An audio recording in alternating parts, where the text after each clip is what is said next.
Juga Allah firmankan di dalam surat Al-A'raf bahwa syaitan bersumpah di hadapan Allah. Allah menghikayatkannya dalam surat Al-A'raf, la'aq'udanna lahum siratakal mustaqim thumma la'atiyannahum min bayni aydihim wa min khalfihim wa an aymanihim wa an syama'ilihim wa la tajidu aktsarahum syakirin. Syaitan menyatakan kepada Allah, aku akan sesatkan mereka dari jalanmu yang lurus. Coba perhatikan ucapan syaitan. Ya, kalau kita merenungi dan memahami penjelasan yang berikut ini, maka kita akan dapat memetik beberapa pelajaran penting dari itu. Syaitan menyatakan, aku akan selamatkan, aku akan sesatkan mereka dari jalanmu yang lurus. Syaitan tidak menyatakan, aku akan sesatkan mereka dari adat istiadat atau dari kebiasaan yang ada di masyarakat. Tetapi syaitan menyatakan, aku sesatkan mereka dari jalanmu yang lurus, siratal mustaqim. Menerangkan kepada kita bahwa standar kesesatan itu, bahwa seseorang itu dikatakan sesat, suatu jamaah, suatu aliran dikatakan sesat tatkala telah menyimpang dari siratal mustaqim. Lantas apa itu siratal mustaqim? Maka para ulama sebutkan, sebaik-baik penjelasan tentang siratal mustaqim adalah penjelasan Allah sendiri dalam surat Al-Fatihah. Kita memohon di setiap dalam salat kita, ihdinas siratal mustaqim. Ya Allah, tunjukkanlah kepada kami siratal mustaqim, jalan yang lurus. Kemudian Allah terangkan apa itu jalan yang lurus. Allah terangkan siratal ladzina an'amta 'alaihim, yaitu jalanmu yang jalan mereka, orang-orang yang engkau telah berikan nikmatmu kepada mereka. Siapa mereka? Allah terangkan lagi lebih rinci dalam surat An-Nisa. Allah berfirman, wa may yuti'illaha wa rasulahu fa ulaika ma'al ladzina an'ama Allahu 'alaihim minan nabiyyin was-siddiqin wasyuhada'i was-salihin wa hasuna ulaika rafiqa. Dan barang siapa yang taat kepada Allah dan Rasulnya, maka dia itu akan bersama orang-orang yang Allah telah berikan nikmatnya kepada mereka dari kalangan para nabi, dari kalangan para siddiqin, para syuhada, dan para salihin, orang-orang saleh. Dan mereka itu adalah sebaik-baik teman.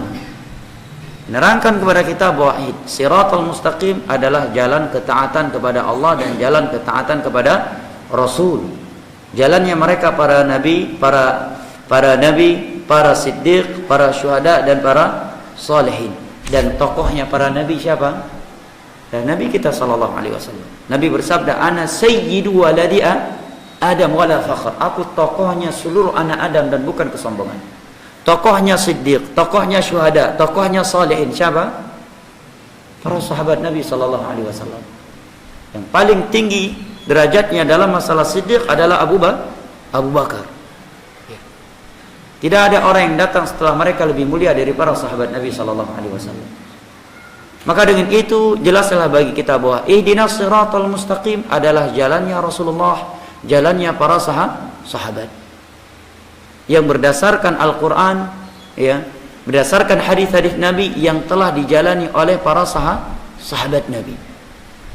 Maka dari itu segala pemahaman, segala aliran yang bertentangan dengan ihdinas siratal mustaqim, dengan siratal mustaqim yang berdasarkan Al-Quran dan hadis dengan pemahaman para sahabat Nabi, itulah yang namanya kesesatan. Dan lebih jelas lagi Allah terangkan lagi jalan yang bertentangan dengan jalan siratal mustaqim, siratal ladzina an'amta 'alaihim. Allah terangkan ghairil maghdubi 'alaihim waladdallin. Jalannya mereka bukan jalannya mereka orang-orang yang telah dimurkai, dan bukan pula jalannya mereka orang-orang yang telah disesatkan dari jalan siratal mustaqim. Kalau kita membuka tafsir Ibnu Katsir, tafsir Ibnu Jarir At-Tabari, tafsir Ibnu Jauzi Zadul Masir, tafsir As-Suyuti, ya, tafsir Al-Imam Al-Baghawi, ya, tafsir Ibnu Abi Hatim, dan yang lain-lainnya, di sana akan disebutkan riwayat-riwayat dari Nabi dan para sahabat Nabi. bahwa ghairil maghdubi alaihim waladdallin, ya kaum yang dimurkai oleh Allah dan disesatkan oleh Allah, bahwa ini maksud dengan kaum yang dimurkai oleh Allah adalah orang-orang Yahudi. Sedangkan yang dimaksud dengan waladdallin adalah mereka orang-orang Nasrani. Sebenarnya kedua-duanya mereka punya sifat yang sama. Karena setiap orang yang sesat pasti dimurkai oleh Allah, dan setiap orang yang dimurkai oleh Allah pasti karena kesesatan dia. Tetapi Allah labelkan Yahudi dengan sifat maghdubi alaihim, yang dimurkai.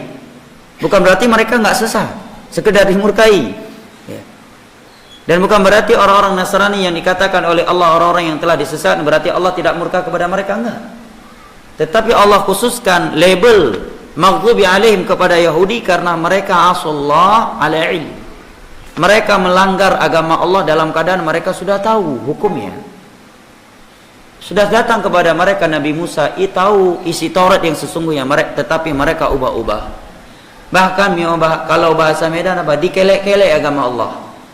Apa bahasa Belang Pidi? Dikelek-kelek agama Allah. Hah? Apa bahasa Belang Pidi? Kelek-kelek juga? Kelek-kelek tahu ya? Tahu ya? Apa kelek-kelek? Hah? Pegantau-gantau, ipu memen. Contohnya apa? Allah melarang mereka memancing di hari apa? Hari-hari Sabtu. Mereka pasang pancingan di hari apa? Hari Ahad. Mereka ambil di hari Jumat. Kemudian mereka ambil di hari Ahad. Lantas mereka menyatakan kami tidak memancing di hari Sabtu. Ini kan kelek-kelek. Pada intinya agar mereka tidak mengambil ikan dari itu. Kan itu intinya. Makanya mereka dilabelkan dengan maghdubi alaihim, melanggar dalam keadaan berilmu. Waladdallin karena mereka abadullah ala jahl. Orang-orang Nasrani disesatkan menjadi sesat karena mereka punya semangat yang tinggi beribadah tetapi tidak di atas ilmu, tidak sesuai dengan ajaran Nabi Isa alaihi salam. Di antara bentuk yang mereka ada-adakan dari ajaran Nabi Isa alaihi salam merayakan hari kelahiran Nabi Isa alaihi salam. Itu bukan dari ajaran Nabi Isa alaihi salam tetapi dilakukan oleh umat Kristiani, orang-orang Nasrani. Jelas ya? Sehingga jangan dipahami berarti kalau Nasara sekedar disesatkan tidak dimurkai oleh Allah, dan Yahudi sekedar dimurkai tetapi tidak sesat. Enggak, kedua-duanya sesat, kedua-duanya dimurkai oleh Allah. Hanya saja label yang maghdubi alaihim lebih dikhususkan kepada Yahudi karena mereka melanggar dalam keadaan berilmu, dan dilabelkan kepada Nasrani kalimat waladdallin karena mereka semangat beribadah tanpa ilmu. Menerangkan kepada kita bahwa berilmu tetapi dia amalkan ilmunya juga menjadi sebab seorang menjadi sesat. Sebagaimana semangat beribadah tanpa bimbingan ilmu juga merupakan sumber kesesatan.